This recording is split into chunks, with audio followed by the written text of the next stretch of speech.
So, before we start off our class, as usual, we will be taking a good 15 minutes to settle down, place our mind back to ourselves, and start our journey within.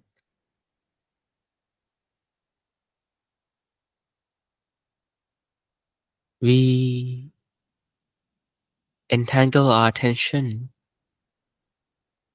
always with intention. It can be an object that we perceive through our eyes, our nose from the smell, ears from the sound, taste from the tongue, or touch from the body. But to consume,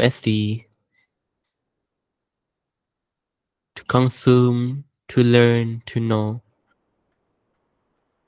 all these are intention in which our senses are being utilized. So what is then the intention of bringing your senses back to yourself, the mind back to your body?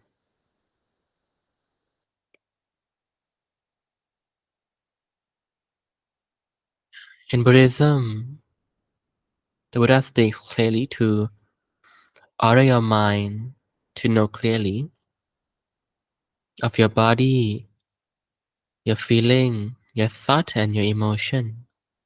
Kaya, Vehana, Citta, Dhamma.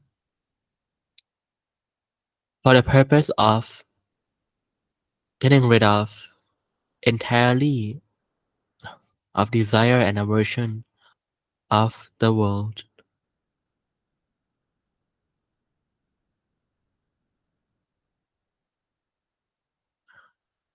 And that is the direction that the Buddha set and gave to all the monks. The basis of meditation in Buddhism.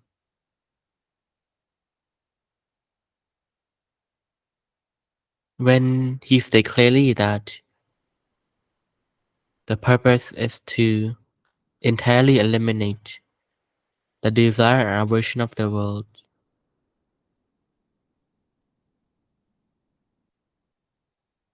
By studying the phenomena that arises, and in deeper details,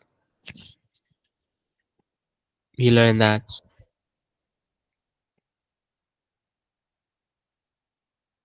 it is the pollution that gets eliminated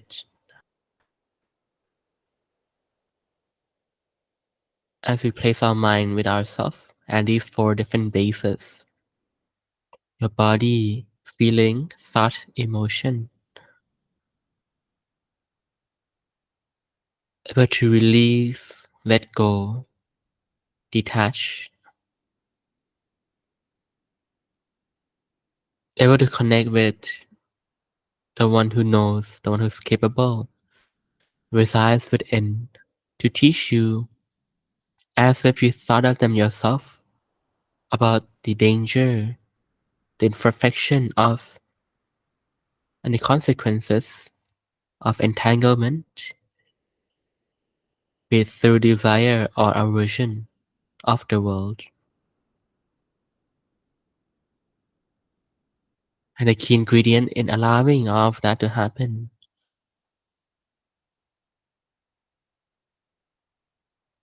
that arises when you order your mind to know clearly, like the Buddha said,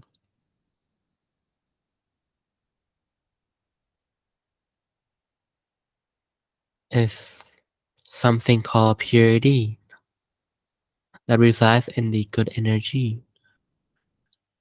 Or like my teacher always said, a energy that's pure.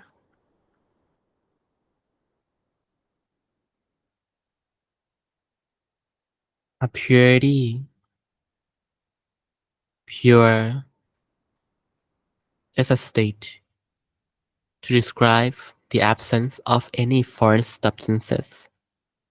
or pollution, things that pollute, that dirt,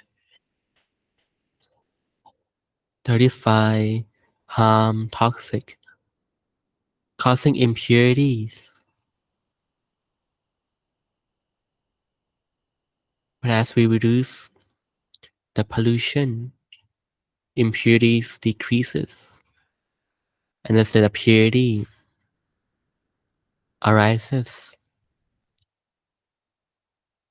becoming more and more complete over time. And from that clarity, that unobstructed, clear knowing and understanding, realization happens from it. Just like how to understand someone, sometimes we don't even need to investigate. We just have to give that person our attention in the way they behave, in the way that they communicate, in different aspects of that individual. Just know, observe. Realization from that continuous observation allows the conclusion to arise.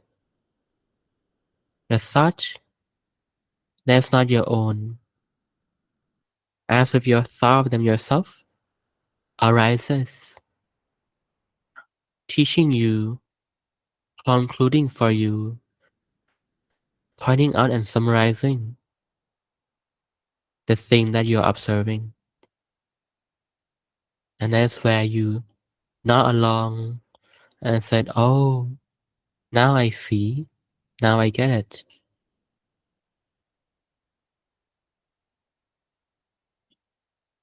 Investigation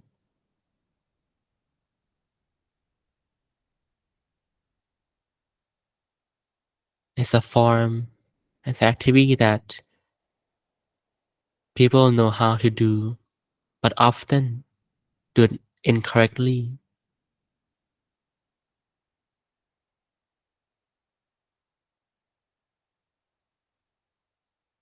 unable to, once done incorrectly, unable to come with a conclusive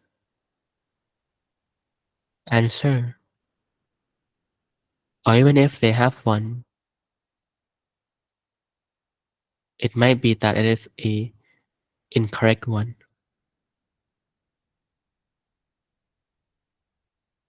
Unable to unlock, solve the mystery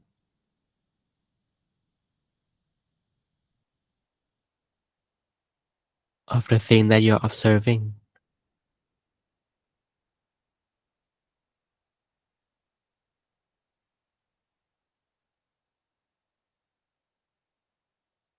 And because of that, one, when they order their mind to know clearly of their feeling, body, thought, emotion,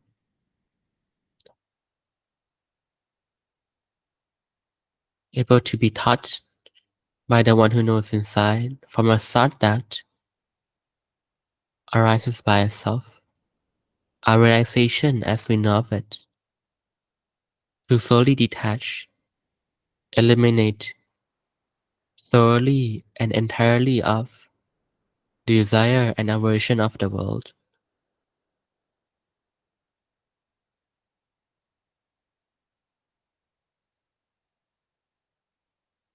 We are able to eliminate the desire and aversion of the world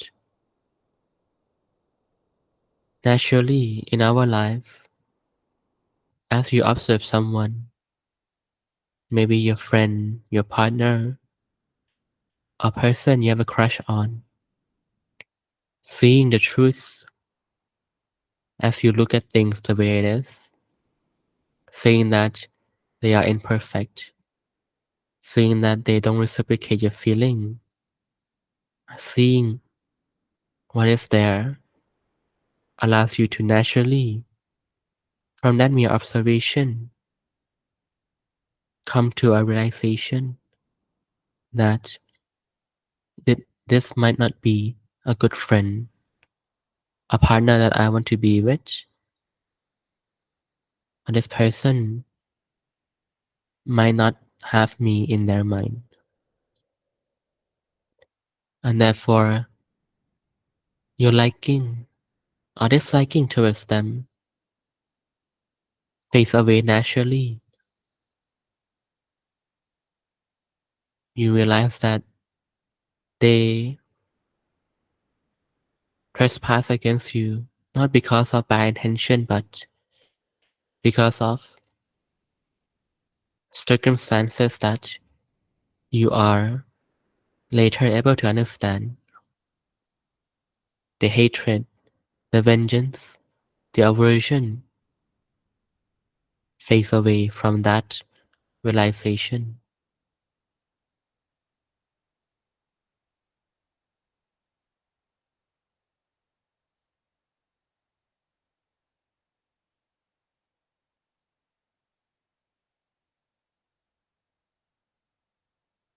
So therefore, keep knowing clearly, okay, of your body or your feeling or thought or emotion.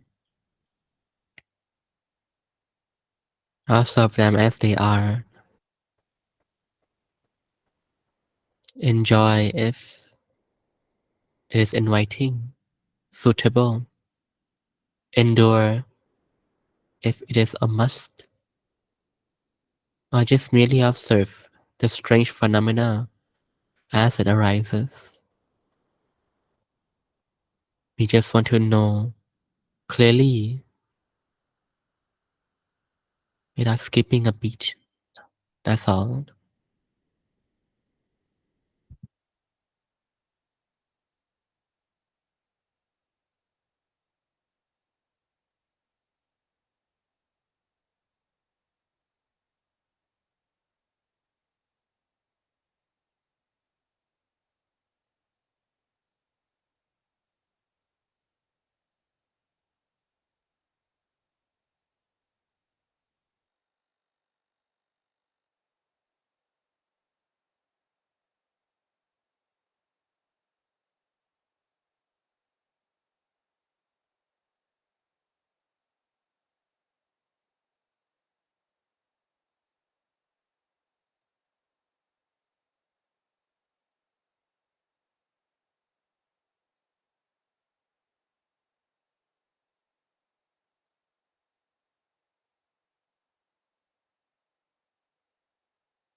Now that we have given a time for our mind to ready itself, now we can gently open up our eyes.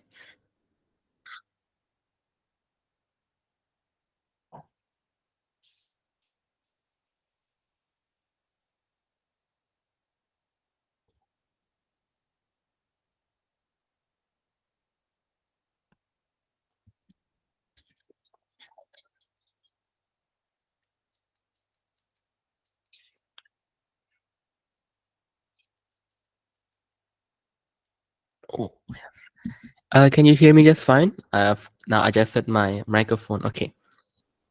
So, hi Mark. I do remember you because Carmen mentioned that she's met you on the plane.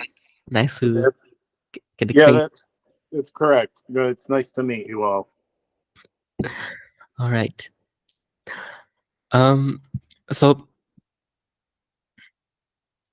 before the the class start, William and I has been talking, and then he does have a question to kind of ask. So I think that is a nice topic, but I'll let William be the one who frame the question. Okay, so we were talking about the difference between samatha meditation, which I'm not sure if I completely understand, but it's kind of like a feeling of serenity or calm from meditation, which many people like that feeling and they meditate to have that feeling.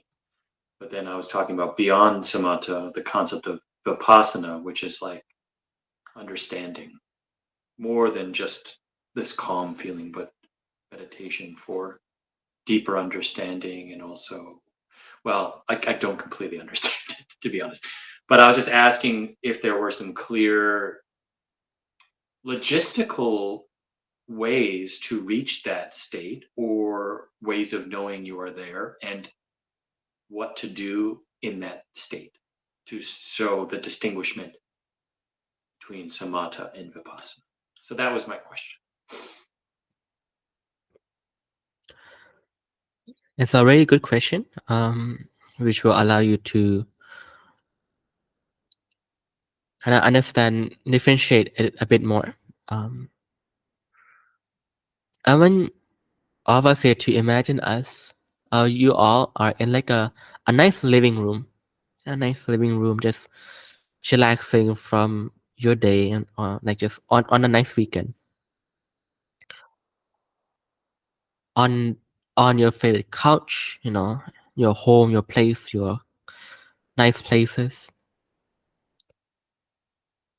Some people chose to whip out their phone and just get lost or watch some movie, while someone who enjoy a different kind of happiness, a happiness that is soft, tender, nuanced, choose to just enjoy the moment, the peace, the calm, able knowing that today, he is free from family, free from work, free from all obligation or responsibility. It's just liberating, free and far away from all those noise and chaos.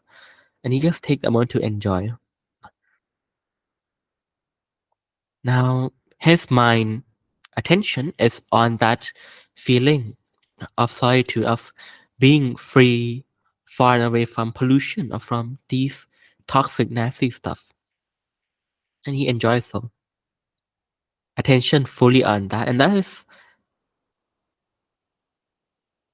what we naturally do anyway when we meditate. Almost people meditate. They place their attention back to themselves. And as a result, this joyful, nice feeling comes up. Go to a garden, sip some tea, or whatever it is. Now, because he is then fully submerged, something might happen around him. There might be birds shipping, there might be this, might be that going on, but he doesn't notice because he is just submerged in that wonderful feeling. Whereas those who practice vipassana,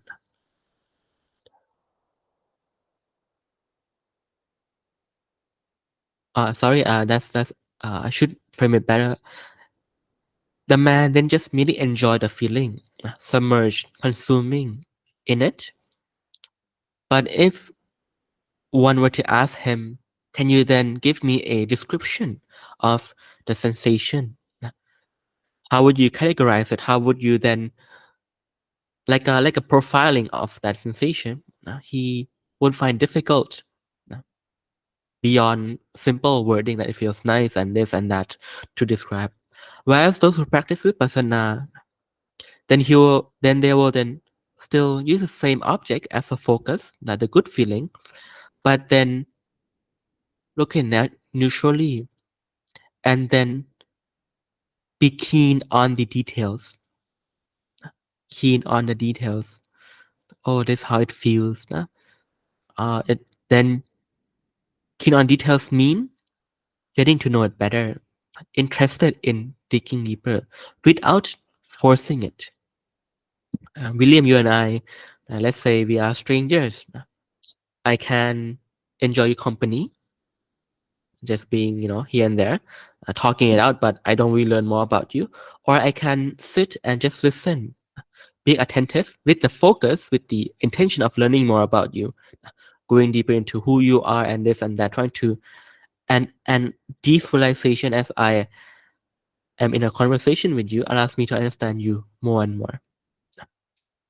Vipassana is understanding from giving it enough time from observing it. Just like the meditation that I just led, we realize stuff if we give it enough attention. We don't. We might flip through the pages of the work or of the book, but as long as we are focused on it, go reflecting back and forth on the material, then realization come from it. Those are insight or new wisdom that come from merely giving that object attention and observation. And that's the difference. And therefore, after that, he can then come out and then explain in details the feeling, the sensation, how does it feel, have it move on, have it change over time, like a report. Mm. So this is the differences between samatha and vipassana, but both require your attention to focus on one thing. So when people talk about one pointed focus, I think that's the nature of focus. Now you focus on one object. It just might happen to be that an object can be specific, or an object can be an area in which you can perceive, like your body or your sensation. And the mind can only hold one thing. So to say that you can hold more things at once, it's impossible. But that one thing could be one unique thing or a holistic, like your body compared to I think your breath, for example. Uh, the gentlemen who relax get the benefit of healing, rejuvenating, relaxing. They feel more refreshed, more rested, just like going on a vacation. But the gentlemen who kind of go to the details of it, just being attentive, observing the changes, he then get new realization, new understanding, able to then articulate better if he were to share. So those are the two differences. Is that clear?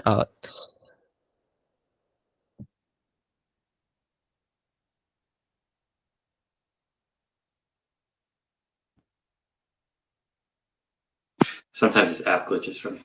Yeah, it is clear, but you talked about how focusing, in both circumstances, you focus.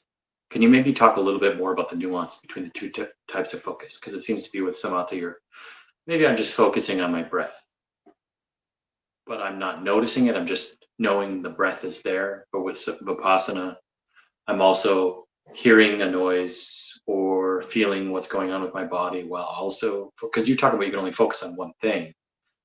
So maybe can you just talk a little bit more about the nuance between the two as you're focusing on one thing, what that might look like, for example?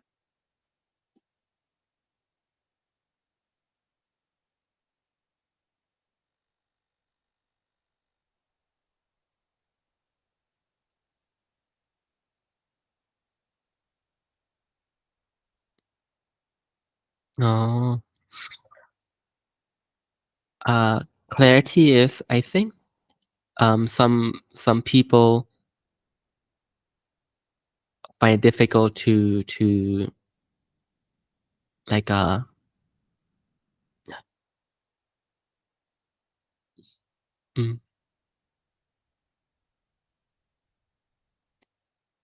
oh yeah, okay. So William, let's say if you were let's say we are in a meeting in real life. Yeah, in front of you have 3 different individuals, Tom, Mark, and I. If you were to give attention me to Tom or to Mark,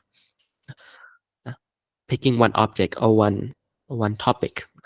But then as you focus on me, you find that there are many details of me, the way I speak, the way I articulate, the way my facial feature or my nonverbal communication, many different subtopic inside one topic. I can say it is the detail of me, for example. But the umbrella is still me. You might focus on you might notice the other aspect of who I am, me. It's okay, Tom. Waiting for you to come back. But the object is still, the topic is still Jimmy. If you were to then shift, then you have to shift to Mark. That's a new topic entirely. And as you then focus on Mark, you will know details of who Mark is, the way he behaves, his facial features, or this and that. But you're still in one thing. You can choose to then focus on that specific feature of Mark still, and then go into deeper details. For example, you notice that he have a particular appearance. He has some particular facial movement, or his voice is interesting. You can then focus on the voice and then go into details of his voice, the way he pronounces R's, the way it this and that. So as you go, there are many different topic inside topic inside topic. In each topic have their details and subtopic in it.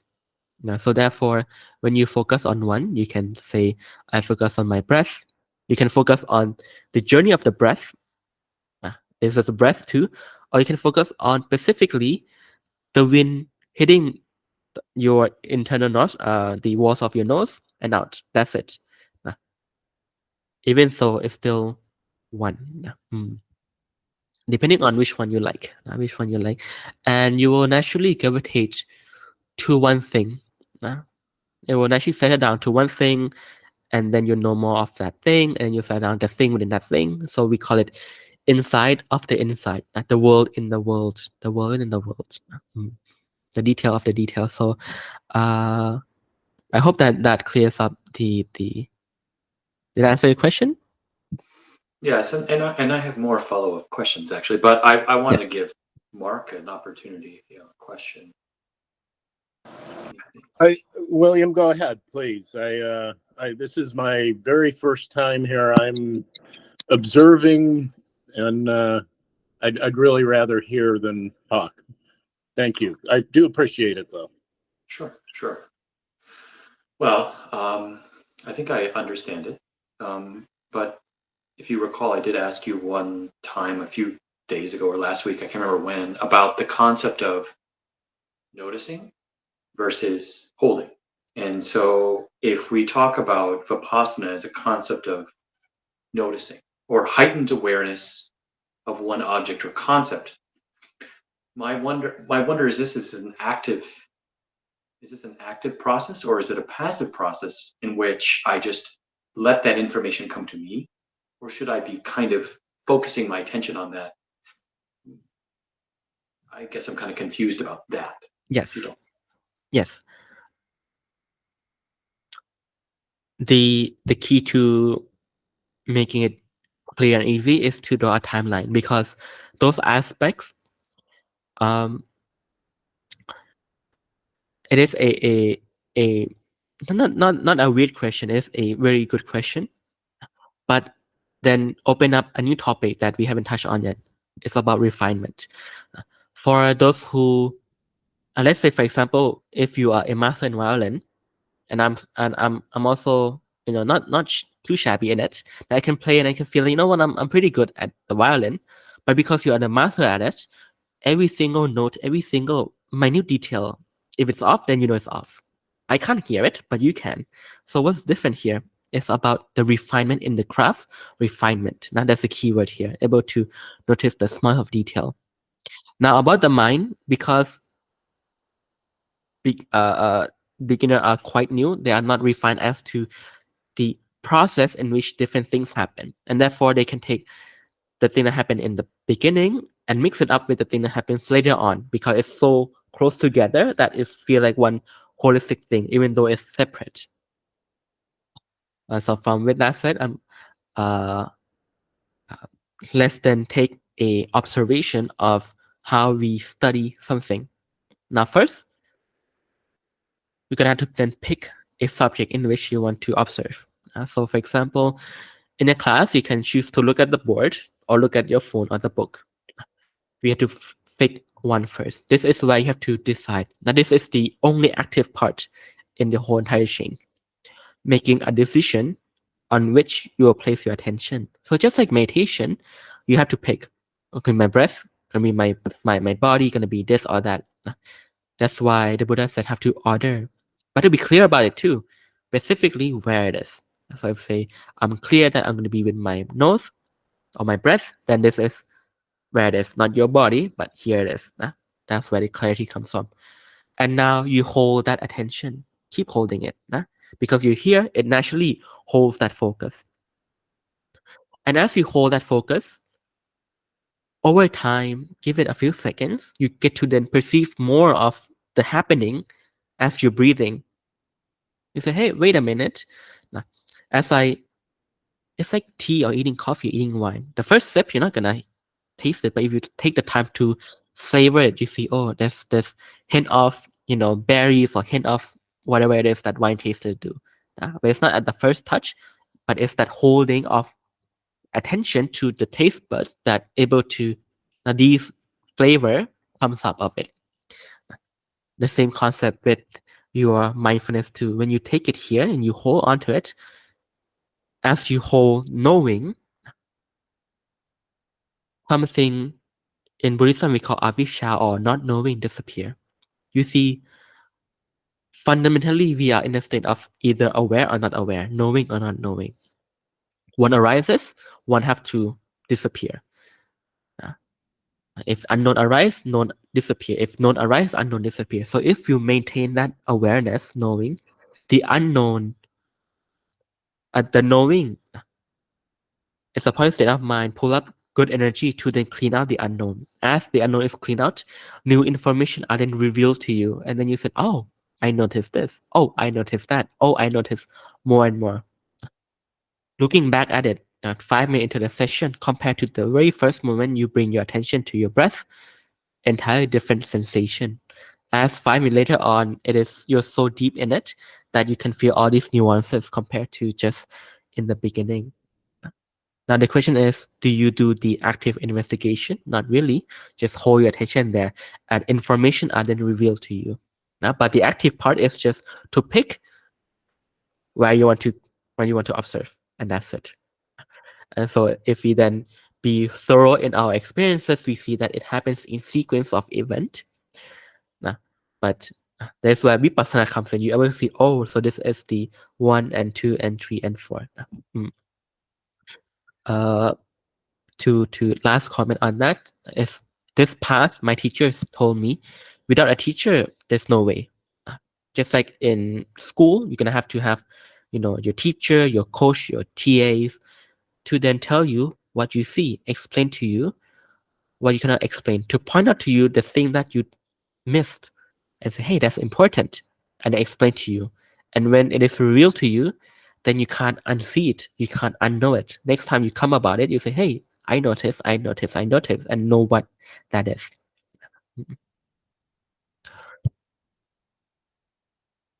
So instead of maybe, go ahead. Yes, and final thing, sorry, and the teacher can be from the outside telling you, or the inside telling you, hey, that's why it is. Okay, that's it. So I was going to say, instead of sort of like tunneling into my subconscious, I'm instead maybe making the conscious decision to feel my face. And with that, I now notice there is sun on my face. I notice there is wind hitting my face. Whereas before it was already happening, but that conscious decision to feel that was not there. So there's like a kind of an active, soft, conscious focus that leads to a passive experience of that reality. So the conscious part is to order your mind to be aware of your face. That's it. Right. You make that cautious decision, and then with that, your attention holds. Not only that you perceive what's happening, but if you really, really give it attention, you feel the different sensation in each pause, like, oh, it's this here and this here and that here. Something that you don't notice before, but now new information are revealed just by merely holding the attention there. None of that happen naturally, but only happen after you order, which is the conscious or manual part. The rest automatic. Okay. And can I ask? I guess if you want to just have a topic to talk about, I can keep asking questions about this. But if you have something you wanted to talk about, that's yeah, sure. I can go a bit deeper in that, and then I'll hand off to you. What we are sharing here, have to map with actual experiences. One thing about Buddhism that I think gets neglected, or different teaching, no matter what religion it is the fact that it is taught way, way, way long ago, 2,500 years, in a country where most of the populace are, at the lowest, there's a caste system, then they are often the peasants, or without land, or this or that. Even with land, it's difficult to have access to education. But the Buddha taught most people at that level. So therefore, the teaching, the only way he can teach is to point to real life experiences, point to people and say, hey, let's bring your attention back to this phenomena and take it step by step. Point and tell. Point and tell. And from that connection, people then realize. So therefore, my teacher always told me, when you study this, please use your common sense. Common sense means common knowledge. We already know, but we overcomplicate things, which leads to nowhere. But if we then bring it back to reality and say, hey, when we go over the timeline of when things happen, is it like that actually? By proving it, you now have trust in the teaching, and then also that realization become true to you.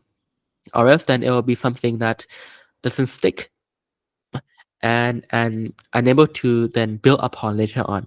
And so this is one key. I always tell to every class, every people that, hey, don't go overboard on this. It's really, really have to bring it back. So that's what I want to at least say on record, because I'm recording this.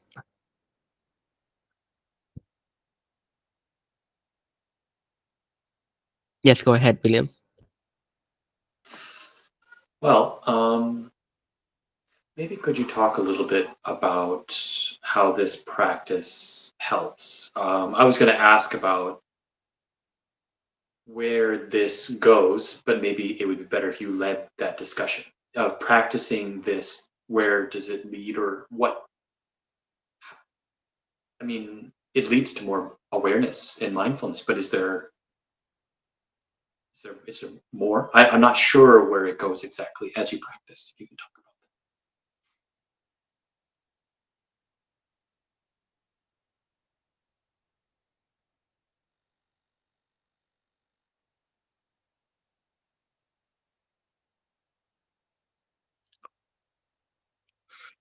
In the meditation that the first 15-minute meditation, I bring up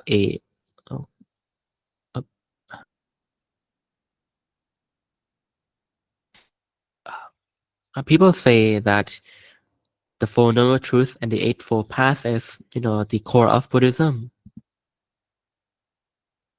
which is important, yes, but yet at the core. It's so important, but yet at the core. But in that so important topic, especially in the Noble Eightfold Path, the Buddha said this about the seventh one, Sammasati, or right mindfulness. He told all the monks, bhikkhu or monks, may you order your mind to know clearly in your body in your feeling, in your thought, in your emotion, for the purpose of entirely eradicating desire and aversion of the world. And that is his 40 years, 10 years as a teacher, going around teaching. Not only that, but also the core teaching about the natures to people. And he does so for two reasons, and these are the two results that he gained. One is to liberate or to free people, to help people lift themselves out to be free, far away from pain, from suffering. Suffering is a state that you have to endure, difficult to endure. Many names that people attribute to this, anger, sadness, lust, greed, hatred, or heartbroken, everything. But if you have to endure it, and sometimes hard to endure, that's suffering. Not only that, but he then helped people to attain, move them free, far away from pain and suffering, not to find good life, great life, but amazing life. Only two things. Now, with the quote as part of the package that he taught, how does that help?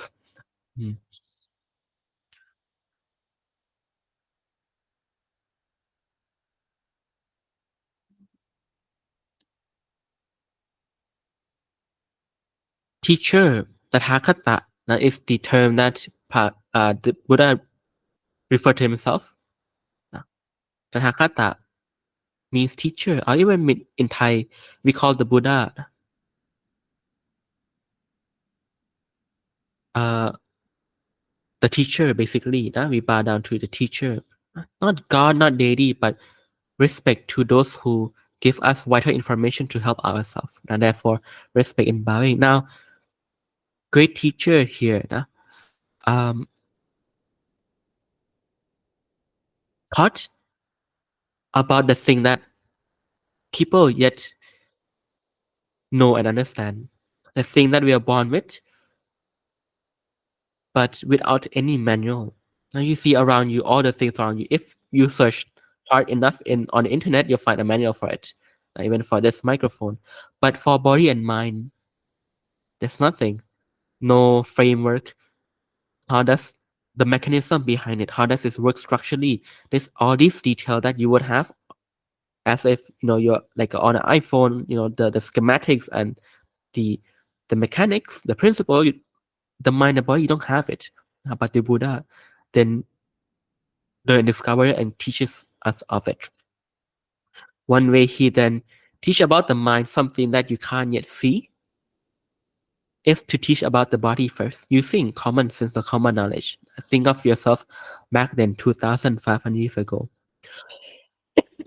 By equating what people know already of the body, he is then able to then teach about what he discovered of the mind. Starting from highlighting how the body works first. To the farmers, to the peasants back then with limited knowledge, he asked, when you are encroached upon with illness, diseases, and we all can reflect on ourselves too.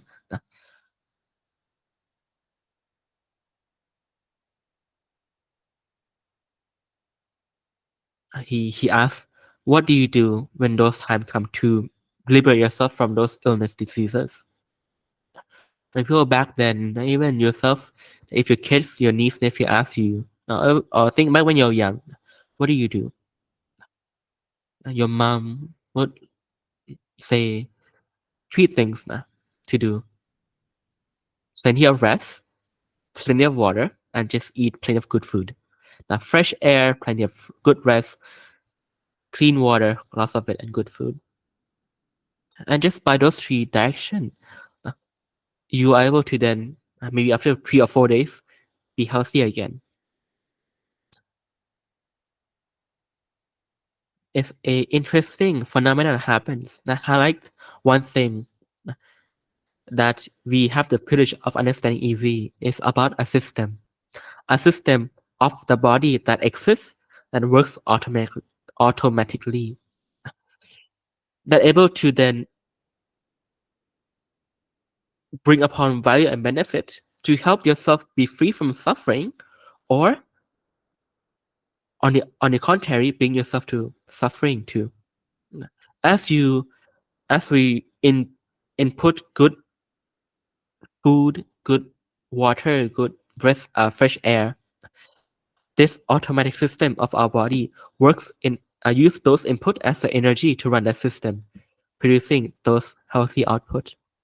But if you were to ingest the opposite, not sleeping, junk food, polluted air, the body use those substances to run, but because of its nature, it then degrades itself.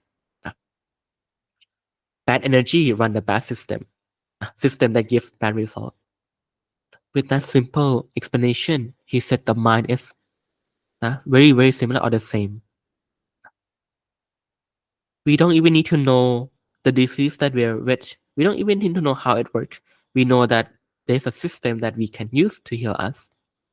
Now the mind, the thing that plagues the mind, the disease of the mind are what? Now, we all face stress, guilt, shame, anxiety, lust, annoyance, discomfort, jealousy, all these things that comes about. Bad emotion, bad thought. Now, disease. So now the question is, like the body, what can we input for the mind, which have its own automatic system to deal with that, to activate and to run, to get rid of the diseases. This is where the quote come in. He taught the monks to order your mind to know clearly of your body, your feeling, your thought, your emotion, just so that the state of awareness arises. The feel for the mind are thought and emotion. Once arises, depending on its nature, a positive one or a negative one, just like food, run a system that corresponds to it, bringing that outcome. Awareness is one of the good food or good state of mind. Now, once erect and maintained, it's continuously run. People experience it through meditation. They find that give it some time, 5, 10, 15 minutes, you feel calmer, feel better, more blissful, more ease. But no one is able to explain what is the underlying mechanism. What happened? I just sat down. It's not that you sat down and closed your eyes. You've been doing it for throughout your life, on a car, on a train, on a bus. But just by the touch of mindfulness that you maintain, only then it brings out those results. And that is what the Buddha taught. Explain away the tool that we have, the right views of how to use the tool, and to use it properly to make it vital in your daily life. Just like how we put utmost importance in what we consume every day. Part of people make a lifestyle out of it. But the Buddha said the mind is more important, so make a lifestyle out of that one.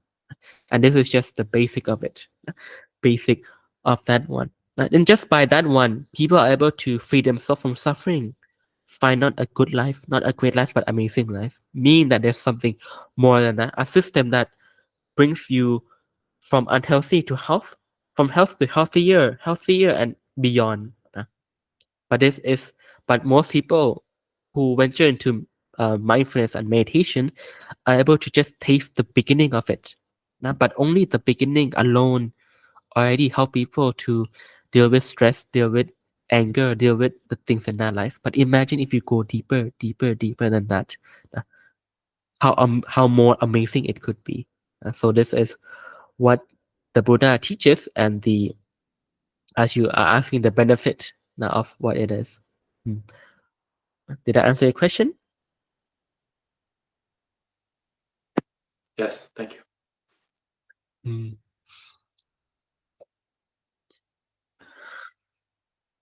Which is something that doesn't something that have rhyme, reason, logic, and also guiding principle too.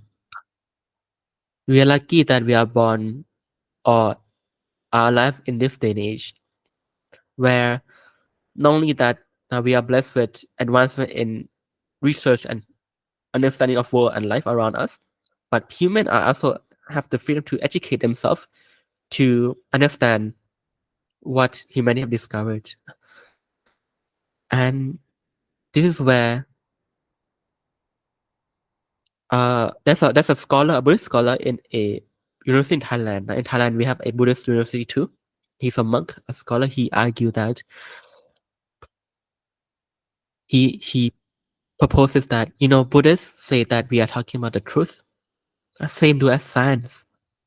But it seems that both field of study talk about different things, yet proclaim that they talk about the same thing. And as a scholar, he concludes that both field of study claims the truth, that they are looking at the truth, and that's correct. It just so happened that they have a different aim of looking at the same thing. Now, in science, we want to discover as many things as possible. Left no stone unturned. I think that's a saying, But in Buddhism, we have a later focus on being free from suffering, attain happiness, enlightenment. So therefore, the way we categorize the truth or information is separate from the way science categorizes the information. Yesterday, we talked about learning with a purpose. Buddhism learn study with a purpose. Like yesterday, a case study of a student who wishes to cure his mother of cancer. That's why he studied medicine. With that clear purpose, the question he asks, the knowledge he seeks, is laser focused, allowing him to ace the exam and be an exemplary student. Whereas most college students just absorb information so and so and so without any key point. Now, because of that, Buddhism asks the right question for that purpose and looking at the truth too. What then connects science and Buddhism come from understanding in physics, where scientists have summarized the building block of world and universe. They say that if you were to sum everything up or boil everything down to its core smallest piece, nothing goes beyond matter, vibration, energy. Now those three concepts, which directly connect word for word, directly connect with what the Buddha taught, that in Buddhism we categorize world different, but in all the world and universe there are only three. In Pali we call citta, cetasik, that means thought and emotion, vibration, thought, emotion, vibration. Nippan, meaning good energy, and rupa, meaning body or matter. Thought, emotion, meaning vibration. Able to then, energy means good energy or and then matter or body. These three things connects with science, and science also go further, saying that vibration brings about energy. Buddhism say the same. Thought and feeling, which is a vibration, brings about energy that governs the matter of the body. We move forward in life in a good or bad way, or from a thought and emotion. If that thought emotion cannot move you forward, means that it's not powerful enough yet. So you think again and again in a loop of thinking before you make a decision. To do something, to go on with an action, there must be enough strength inside to propel you forward. Some people contemplate, think enough that this cycle run enough to say, you know what, I'm ready to go forward.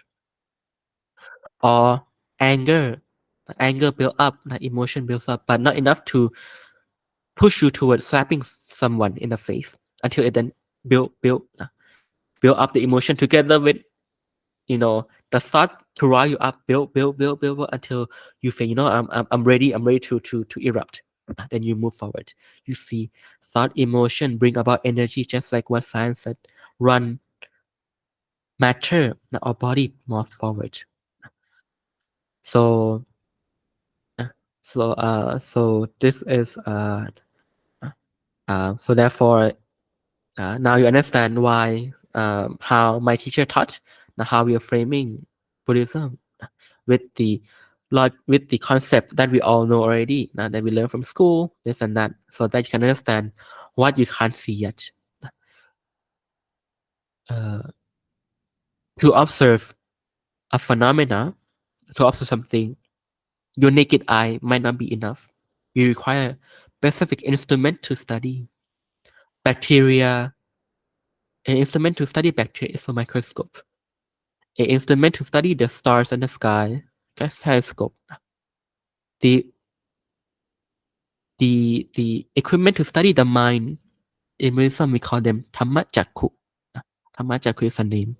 So we meditate so that we can then attain that tool to study the mind inside. So when we talk about the different, the inner phenomena, this and that, and like in Eastern philosophy of fire, earth, wind, this element, they don't pull out of nowhere. They go and see that these are the governing bodies of this, of that. In Eastern tradition, this and that. So it doesn't mean that they just thought of it one day. There are steps to discovering that. It just happened that it's not easy to attain, not easy to discover, but passed on from generation to generation, more than 2,500 years. But for Western science, you just open your eyes and you see. Invent something new to see better, easier. So therefore, just dismissing it because you can't see it, I think it's a fallacy. Fallacy. So therefore, it's not a logical conclusion to come to. That's why when you're studying Buddhism, concept might be foreign because you're from a foreign country. Give it a grain of salt. Some statement might not click. Give it a grain of salt because what we taught here, okay, have lineage to it too. So that is my monologue. So I hope you do understand, William, before you go. Hope I answered your question. You did, and I hope maybe next time we can talk a little bit about today Vipassana and the focus on a object and that focus creating what was the word you said? Like not talent, not skill, but getting good at something. Capability, proficiency, capability. Proficiency, maybe? I can't remember the word specifically you talked about, but I would like to maybe talk a bit more. You talk about the mind as well and how maybe the mind is part of this experience. How much or not at all? Do we evaluate? Do we not? Do we look? Do we ignore? And I'd be interested in that maybe for next time. But, okay. Thank you. Thank you very much for the questions. Yes, thank you. I hope you guys have a nice meditation. I'm going to sign off here. Bye-bye. Bye-bye. All right, I'm gonna sign off and then let Carmen lead. She's with me somewhere in this room. Oh, you see the hand of the ghost. Right, so I'll let her lead the meditation. So see you guys soon.